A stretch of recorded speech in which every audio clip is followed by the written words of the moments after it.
Olá, tudo bem? Eu sou Rodrigo Lobato e hoje nós vamos falar sobre o pensamento de fronteira.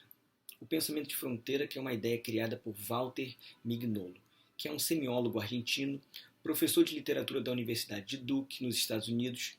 Ele é conhecido também como sendo uma das figuras centrais do pensamento decolonial latino-americano e membro fundador do grupo Modernidade Colonialidade. A ideia de pensamento de fronteira de Mignolo é uma resposta crítica à modernidade eurocentrada pelas epistemologias subalternizadas quando pensamos a partir da América Latina. Esse pensamento fronteiriço vem afirmar acerca do pensamento que foi negado pela modernidade e redefine as formas dominantes de conhecimento do ponto de vista da racionalidade não eurocêntrica.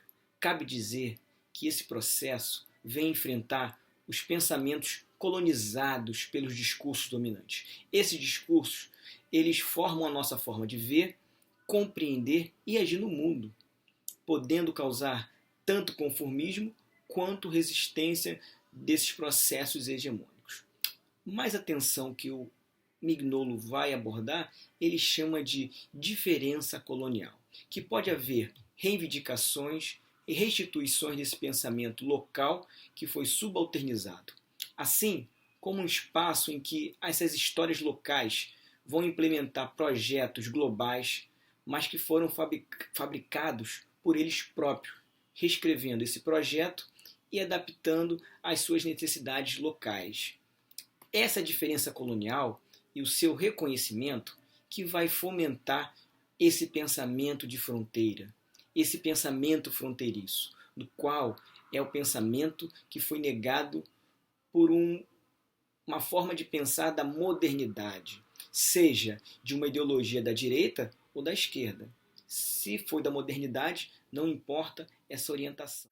Assim, os saberes subalternos são um modo de resistência que reinvestem de significado e transformam as formas dominantes de conhecimento do ponto de vista da racionalidade não eurocêntrica, das subjetividades subalternas, pensada a partir de uma epistemologia de fronteira. Aquilo que o pensamento de fronteira produz é uma redefinição, uma subjunção da cidadania e da democracia dos direitos humanos, da humanidade e também das relações econômicas, para além de definições impostas pela modernidade europeia. Podemos perceber que o pensamento de fronteira é, portanto, uma manifestação da decolonialidade, que vai possibilitar a voz dos povos subalternizados. Como exemplo, vamos pegar o projeto Nova Cartografia Social da Amazônia. Este projeto se originou como uma ação para a visibilização de populações que possuem territorialidades e suas próprias práticas locais, mas que estavam habitadas na área do projeto Grande Carajás da década de 1990.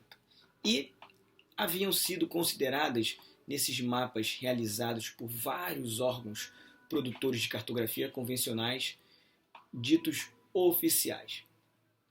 Se por um lado os temas dos mapas desses levantamentos eram voltados para os recursos naturais, por outro, eles constituíam um fundo para um discurso do vazio demográfico muito presente no processo de ocupação e exploração da Amazônia.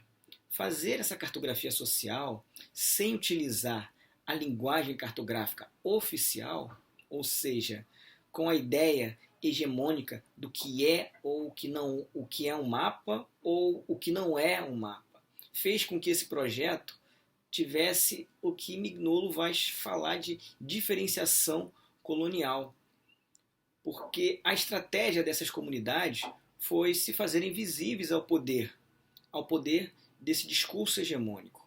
E eles registraram a sua existência em uma territorialidade na mesma linguagem utilizada pelo poder, pelo discurso hegemônico, pelo discurso eurocentrado, que é a cartografia convencional. Quando eu falo que eles utilizaram, a gente pode fazer essa analogia com a diferenciação colonial, quando o Mignolo fala que histórias locais vão reinventar e adaptar esses projetos globais, essa narrativa desse novo projeto da cartografia social da Amazônia fez isso. Por quê? Porque justamente uma das ações desse projeto foi que posteriormente, inclusive, se desdobrou em diversas áreas e outros grupos sociais pelo país, foi justamente esse empoderamento cartográfico por meio de oficinas oficiais, de, desculpa, por meio de oficinas, por meio de treinamentos em tecnologia que vai dar esse geoposicionamento, onde eles puderam também pensar essa criação de legenda, tanto para a escolha do que vai ser incluído, como o que não vai ser incluído no modo gráfico, que você também pode utilizar as informações que serão espacializadas, como que serão essas formas, essas cores, como que vai ser apresentados os elementos do rigor da cartografia, essa cartografia maior, no qual eu vou ter um mapa com fundo euclidiano, outros com imagem de satélites, vou ter coordenadas geográficas, escalas e os demais elementos desses mapas convencionais. E nisso podemos perceber que essa cartografia que empoderou esses povos que não tinham vozes, que foram esquecidos, eles utilizaram a linguagem cartográfica, mas não uma linguagem cartográfica no qual poderia deslegitimar toda uma luta, toda uma forma de apresentar suas reivindicações.